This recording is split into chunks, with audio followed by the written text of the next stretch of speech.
건강해지는 시간 메디인. 오늘도 쿠키뉴스 유수인 기자 나와 있습니다. 안녕하세요. 자, 오늘 준비된 주제는 어떤 겁니까? 피부과 약을 먹으면 속이 쓰리다. 또 독성이 강해 내성이 생기면 더 강한 약을 계속 복용해야 한다. 흔히 주위에서 이런 말 많이 들어보셨을 겁니다. 이렇게 타 진료 과목에 비해서 피부과에서 처방되는 약은 유독 약이 독하다는 그런 인식이 강한데요. 대부분 의학적 근거가 없는 이런 오해로 인해서 자의로 피부과 약물을 중단하는 경우가 상당히 많은 것으로 조사됐습니다. 그래서 오늘은 피부과 약에 대한 선입견과 그런 오해를 바로잡아보는 시간 갖겠습니다. 네, 모든 약은 부작용이 있기 마련이라고 하죠. 하지만 피부과 약은 유독 독하다 혹은 부작용이 심하다라고 생각하는 경향이 좀 큰 것 같은데요. 이게 부풀려진 오해에 비해서 실제 부작용을 경험한 사례는 또 그렇게 많지가 않다고 합니다.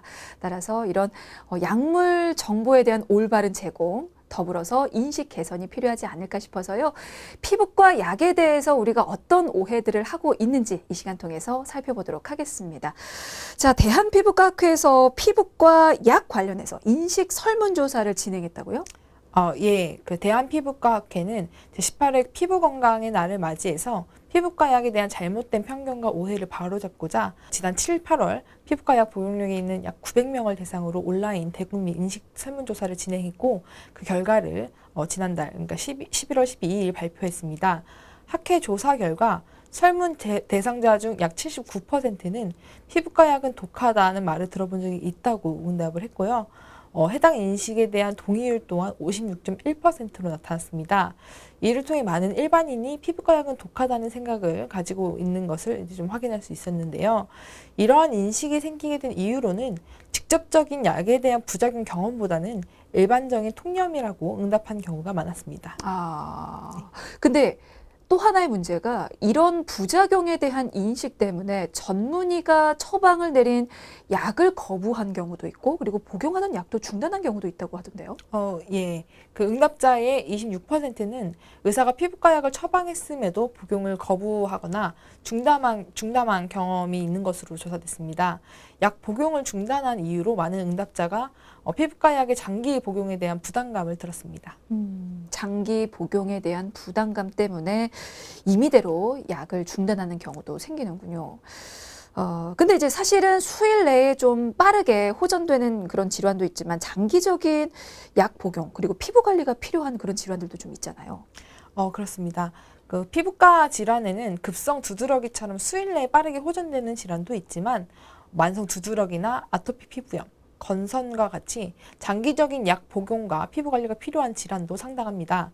아토피 환자의 한 20% 정도는 성인기까지 병변이 지속되고 식품 알레르기나 천식 발병이나 악화에도 영향을 미칩니다. 건선은 피부 발진뿐 아니라 관절염을 동반하기도 하고요.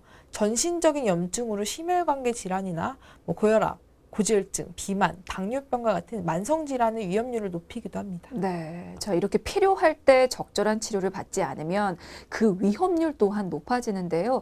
피부질환 자체를 너무 경증으로 치부하지 말고 더불어서 임의대로 좀 약을 중단하거나 스스로 좀 거부하지도 말아야 될 것 같습니다. 근데 이 모든 일이 지금 이런 부작용에 대한 어떠한 인식 때문인데 그렇다면 이런 인식이 사실인지도 확인을 좀 해봐야 될 것 같습니다. 실제 피부과 약 복용 후에 부작용은 그러면 실제로 어느 정도나 됩니까? 피부과 약 복용 후에 부작용을 경험한 환자는 14% 정도에 불과했는데요. 실제로 지난해 지역의약품 안전센터에 보고된 약물 부작용 건수는 총 4,301건인데 그중 피부과 약 부작용 건수는 43건으로 약 1%에 그쳤습니다. 또 항생제에 의한 그런 부작용 건수 440건에 비해서 피부과 약에서 처방하는 주요 약물인 항히스타민제의 부작용 보고 건수는 21건에 불과했습니다. 이게 다른 질환으로 복용하는 약에 대한 어떤 부작용을 생각을 하면 피부과 약의 부작용은 그렇게 또 많다라고 생각할 수도 없는 수치인 것 같은데 자, 그렇다면 일반적으로 많은 사람들이 생각하는 피부과 약에 대한 부작용은 어떤 것들이 있습니까? 우선 실제로 경험했던 부작용 증상으로는 네. 속이 쓰리다, 몸이 건조하고 갈증이 생긴다, 잠이 오고 몸이 무겁다 이런 정도로 많이 보고가 됐는데 네네. 일반적으로 국민들이 많이 들어본 내용으로는 임신 중에는 피부과 약을 복용하면 안 된다가 61.3%로 가장 많았고, 그다음에 피부과 약을 장기 복용하면 속을 버린다가 41% 정도였고, 그다음에 피부과 약은 내성이 쉽게 생겨서 복용하다 보면 효과가 없어진다가 34.1% 정도였습니다. 네. 그러니까 실제로 경험에서 부작용에 대한 어떤 인식이 생기기도 하지만 많은 분들은 들어서 이런 오해와 같은 잘못된 인식이 좀 댕긴 것 같은데요. 자, 이런 피부과 약과 관련된 오해와 편견들 좀 대체 왜 생기는 건지도 좀 짚어보고 싶네요. 피부과학회는 피부과 약이 독하다는 인식이 생기게 된 유래가 좀 명확하지는 않지만, 과거에 납병으로 불리던 한센병의 치료를 이제 피부과에서 담당했고, 이게 좀 무서운 질환으로 인식되던 한센병을 치료하는 그런 피부과 약은 좀 독할 것이라는 인식이 일반인들에게 있었던 것이라고 분석을 했습니다. 또 과거에는 두피의 곰팡이 감염이나 발톱 무좀 치료제를 사용했던 항진균제가 광과민증이나 간 손상을 일으키는 경우가 있었으나, 현재 항진균제는 안전하고 부작용이 적은 약으로 대체되었다고 이제 좀 밝혔습니다. 네, 자, 네. 그래서 이런 오해들을 풀기 위해서 대한피부과학회에서 나섰습니다. 대표적인 피부과 약 부작용에 대한 오해와 진실 정보를 제공하고 나섰는데요. 자, 어떤 오해들이 있었는지 좀 잘 알려진 그런 오해들 몇 가지 좀 풀고 가도록 할게요. 자, 먼저 피부과 약을 먹으면 속이 쓰리거나 혹은 속을 버린다라는 편견이 무척 많은데요. 어디까지가 진실일까요?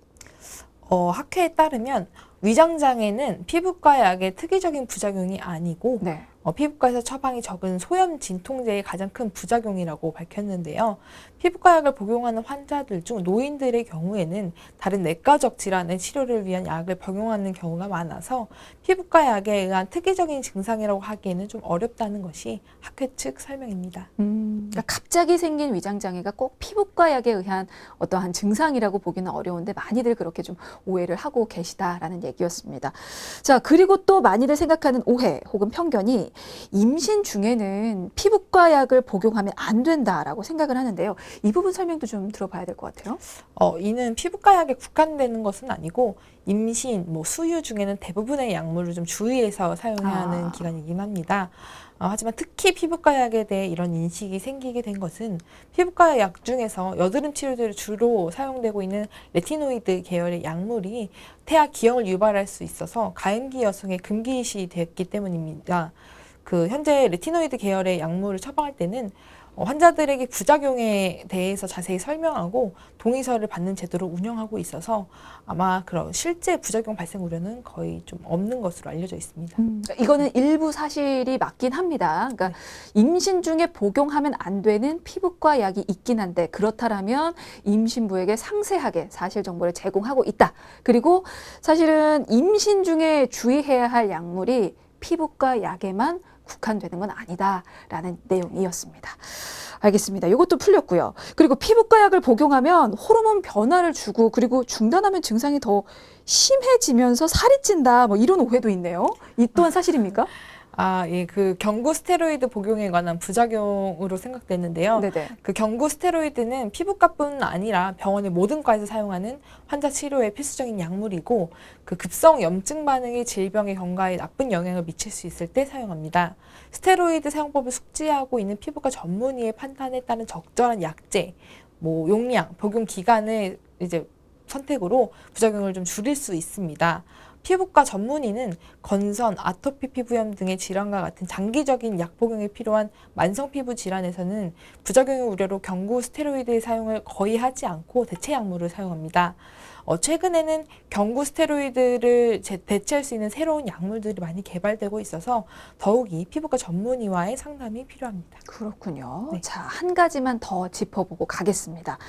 자, 피부과 약은 내성이 쉽게 생겨서 복용하다 보면 효과가 없어진다라고 또 많은 분들이 생각하고 있다고 하는데, 아무래도 피부과 질환이 약물을 좀 장기 복용해야 되는 질환이 많다 보니까 이런 오해들을 좀 하시는 것 같은데요. 이것도 좀 알아보도록 할까요? 네. 약물의 내성은 항생제에 관련된 부작용입니다. 그 항생제는 피부과에서 처방이 좀 적은 약물이고 최근에는 항생제 남용을 예방하기 위한 노력이 꾸준히 이루어지고 있는 것으로 알려져 있습니다. 알겠습니다. 이게 항생제의 내성일 뿐이지 피부과 약과 내성은 관련이 없다라는 건데요.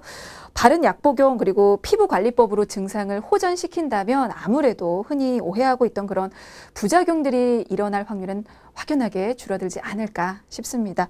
자, 그리고 그러기 위해서는 반드시 피부과 전문의의 올바른 처방에 따르는 게 무엇보다 좀 중요할 텐데요. 요즘 피부과 진료한다는 병원이 정말 많아졌습니다. 근데 진짜 피부과 전문의가 진료를 보는 병원 구분하기 어렵다고 하더라고요.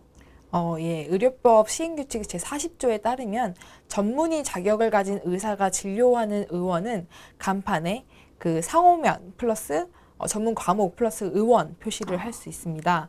반면 일반의가 운영하는 기관은 상호명과 의원을 동일한 크기로 표기하고 반드시 2분의 1 글자 크기로 진료 과목을 따로 표기해야 합니다. 예를 들어서 뭐 땡땡 피부과 의원 이러면 전문의가 땡땡 의원 진료 과목 피부과 이러면 일반의가 진료하는 곳입니다. 참고로 일반인은 의과대학을 졸업한 후에 의사 면허증을 갓 취득한 상태를 말하고요. 전문의는 일반인의 자격을 취득한 후에 전문 과목에 대한 수련 과정을 거쳐야 자격이 부여됩니다. 네. 요즘에 의료 소비자를 현혹하고 거짓으로 꾸며서 이렇게 속이는 경우가 정말 많다고 하는데 전문의 진료인 척 간판을 꾸미는 경우도 있고요. 일반 병원이 전문 병원을 표방하는 경우도 있다고 해요. 이거 정말 문제라고 하더라고요. 예, 그렇습니다. 그 문제는 그 일반의가 운영하는 일부 의료기관에서 진료 과목이라는 글자를 아주 작게 쓰거나 네. 잘 보이지 않도록 글씨 색깔, 크기 등을 이제 배경색과 같게 하는 경우, 또 해당 글씨만 그런 간판에 불을 끄는 그런 꼼수를 부려서 전문의 진료 기관인 척 이제 환자들을 현혹하고 있습니다. 얼마나 많은 병원들이 그러는지도 좀 궁금한데 이렇게 거짓 광고로 소비자들을 현혹시키는 그런 사례들은 또 그런 병원들은 얼마나 많습니까? 이상준 피부과 의사회장은 그 전문의 과정을 이수하지 않았거나 다른 과 출신인 비전문의는 한 2만 명에서 4만 명 정도로 추산하고 있고 피부과라고 적어놓고 미용시술만 하는 등의 그런 피부질환 진료를 보지 않는 일부 의료기관들로 인해서 환자들이 좀 불편함을 겪는 일이 발생하고 있다고 말했는데요. 최근에는 전문의가 아닌 의사들이 보톡스나 필러 같은 미용시술을 하다가 부작용을 일으키는 경우도 적지 않습니다. 그런데 사실은 많은 그 의료 소비자들이 피부과 전문의 병원과 그렇지 않은 병원을 정말 구분을 못하고 있다고 하는데요.